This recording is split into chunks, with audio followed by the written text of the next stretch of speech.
So the question that I get a lot is, do manufactured homes really hold the heat in the wintertime and the cool air in the summer? How well are they insulated? Today we're going to show you how they're built layer by layer. We're on a mission to see just how energy efficient these homes really are. We're going to take you guys with us underneath the home to show you what's really going on down there. We're also going to share with you our real electric bill for the entire year. So we just bought this brand new home here and we put it on a piece of raw land. So this is our first time ever having a brand new one, but we've had old ones in the past. So we are going to compare, our experience, personal experience from our older mobile homes, manufactured homes, to the newer ones, okay? I know there's a big line there when I say mobile homes, manufactured homes. I rough up some people's feathers. The proper term is manufactured home. So sometimes I say mobile home, it's just habit. But I don't mean no offense by it. I live in one. So what do you think compared to the older homes that we had? We've had 1970s and 1980s mobile homes. What do you think about the newer one? What can you say about the installation? So the newer one, I can say 100%. During summertime, it has kept us cool. And in the wintertime, it's stayed warm. It's been doing pretty good. Our floors in our old ones, they had to have, we had to wear socks all over the place because it was ice cold. It's like we're walking on ice cubes. Yeah, I remember that. And this floors, we don't have to worry about that. It's very warm. It's very well insulated. I don't know how many layers they put in there, but they did very good. These houses are made a lot better than in the past. Yes, you got vinyl siding. Underneath this vinyl siding, and what would you guys do if I just ripped it all off? But anyways, I want to get under here. Pick this thing apart. Oh, don't tell anybody, guys. Anyways, let's see if I can get under here and show you guys a peek. Anyways, y'all, I can't get under there, but I wanted to show y'all. Underneath the siding here, we have what is called sheathing, which is like a plywood, okay? There's a house wrap. Oh, wait. First, there's a house wrap. Then there's sheathing. And then underneath the sheathing, you have your studs, okay?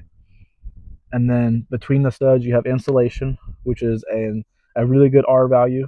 And then after that, you have the drywall, okay? The actual wallboard. It's VOG wallboard, but it's also, you have your drywall, your wallboard. So there's layers in between. Like some of these are built with 2x4 walls. Some are built with 2x6 walls. So, if you have 2x6 walls, of course, you're going to have more insulation packed in there compared to the 2x4 walls. Or even, I want to say some might have 2x3 walls. I'm not sure. So it all depends on how thick your walls are, how much insulation you got packed in there. I don't know why I tore this off. How am I going to get this back on? Anyways, it just pops up there, I guess.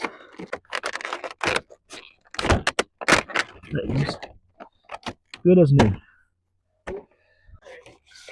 Look at me tearing my house apart for y'all. That's a strap. Can't get in there. Alright.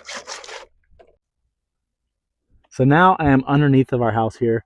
So our mobile home is on piers. Some of you guys up north, you will have a concrete slab here. That's just not the way we do it here in the south. In the south, you put everything up on piers like this. This is normal practice, okay? Then you got these shims. Everything's leveled off. This is just the way that it's done here, okay? And maybe that's why it is a little bit cheaper in the south compared to up north, where you have to put it on a concrete foundation and everything, because concrete's a lot of money. Good size mobile home, y'all. Nice and clean under here still. Wow. We're almost, like I said, we are 9 months in, and it's nice under here. Man, who left crap under here? Look at the construction workers. They left it. The plumbers. But it's nice to get under here and look around there once in a while. But anyways, underneath here, you have your underlayment, your belly board, or whatever you want to call it. So this is like your wrap that goes all underneath the home here. As you can see, it's everywhere. And underneath this is insulation. It is packed full, y'all. So this holds up everything. You have really thick insulation here because the floor joists are 2x10. Okay, we have 2x10 floor joists, so it's packed full with insulation. No wonder why it stays nice and warm and nice and cool. Like, it doesn't get hot or cold, like it stays perfect. It keeps temperature inside the house at all times. I can't get over how nice and clean it is under here. Anyways, and then we are strapped to the ground. As you can see, we got these straps going all the way down, and that's gonna protect us in case twister comes or something, or a hurricane. We live in a hurricane prone state, and honestly, it's not so much the wind that you have to worry about, it's the water. But we are not in a flood zone, so really not worried about a whole lot. Bye bye. And I know this stuff came with the mobile home. Okay, this is the skirting. I can say it came with it. I mean, I think it was like included in the price and stuff.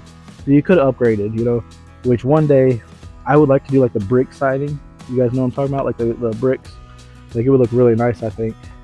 Not siding, the skirting, the brick skirting underneath here. It would just look really, really nice, I think. One day, you know, all things with time. Let me pop this back in. Why do I destroy my stuff? Ah, there we go. The things I do for you guys. Alright. There we go. Good as new.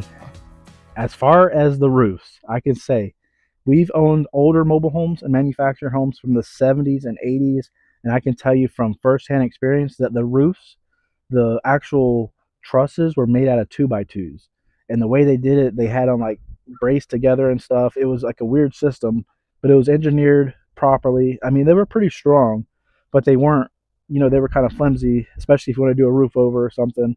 So anyways, it went from 2x2s back in the 70s and 80s, but nowadays these are actually 2x4 trusses. They also use very good insulation in between the trusses and the sheathing that they use for the roof, which keep these homes very well insulated, very well energy efficient.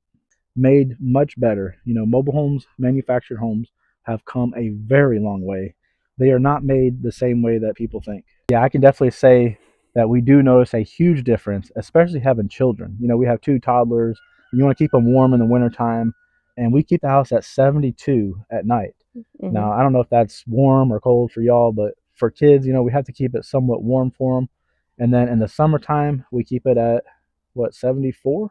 Mm-hmm. And it stays cold. Like, this is a good AC unit.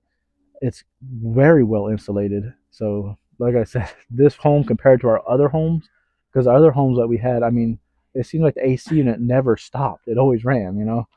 And same thing with the heat. All winter long, the heat would run and run and run. And y'all, it does get cold here. Like, we might live in the South. We don't get all that snow like everybody else gets, but we definitely have some cold mornings. Mm-hmm. Enough to freeze the water.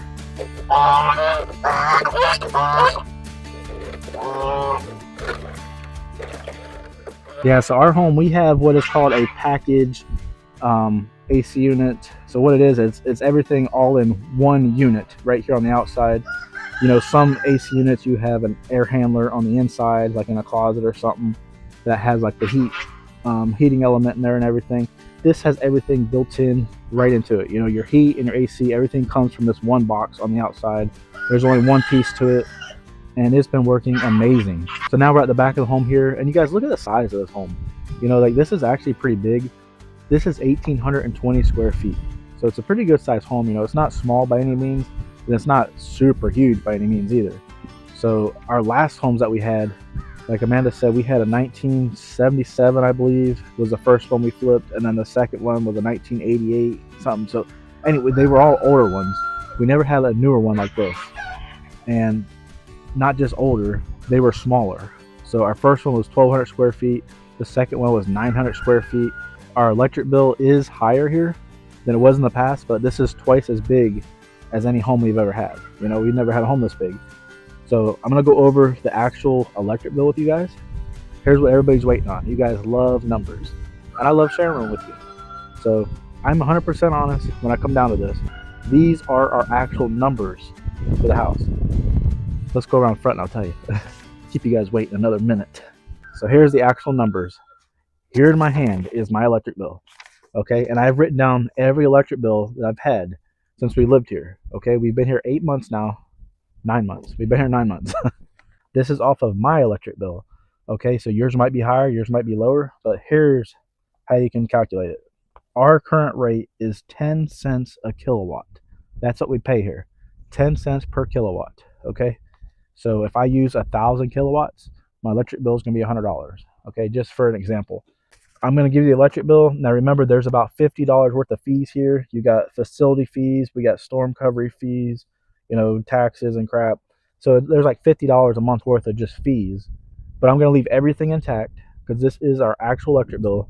So we're going to start off with May and work our way right up to December.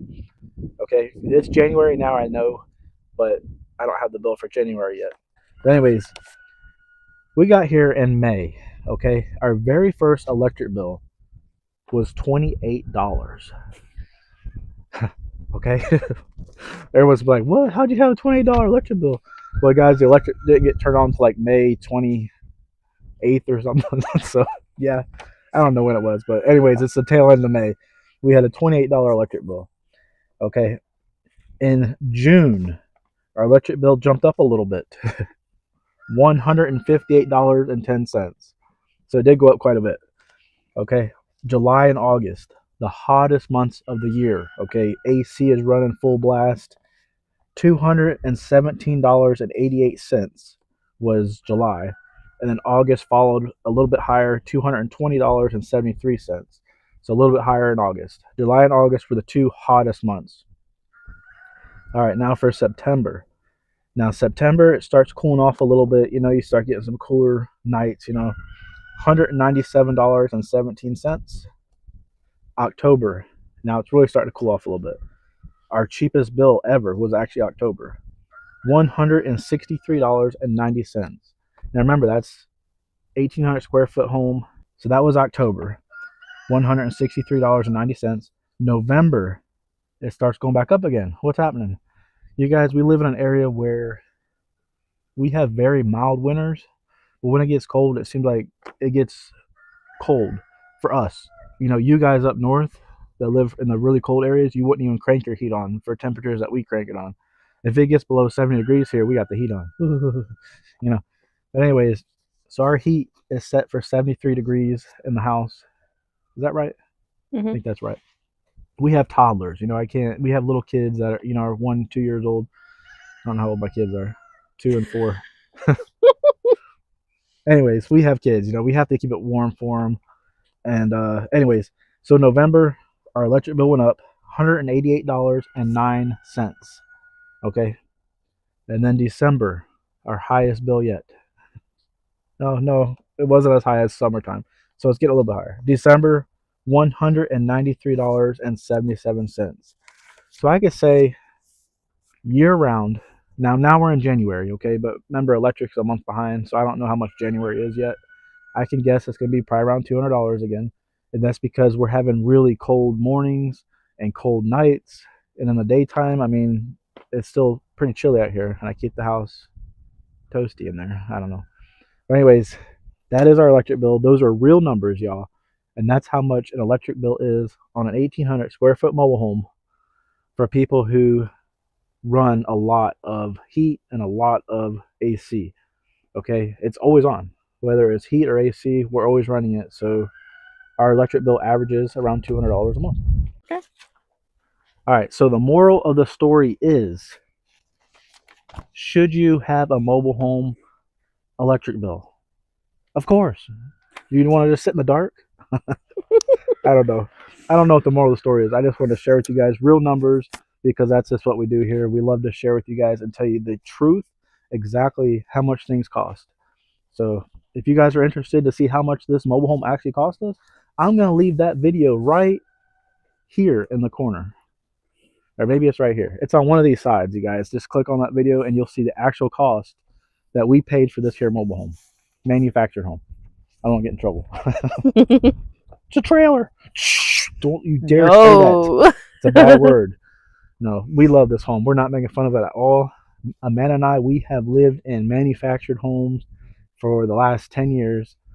Y'all, watch our next video coming out because we're going to do a video on our manufactured home / mobile home / I'm not going to say the T word.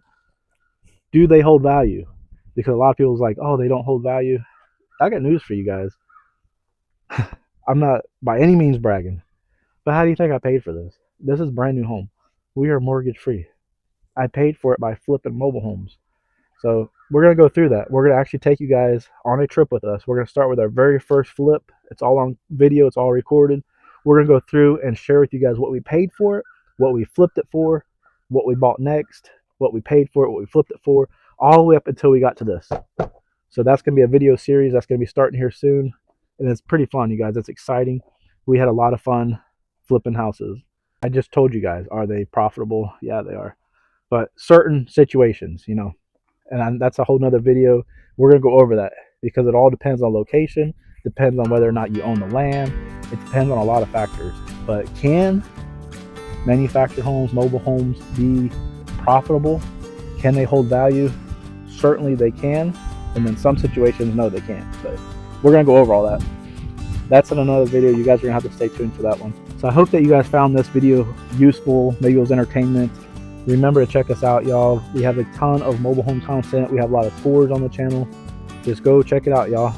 We love y'all, and we will see you on the next one. Bye.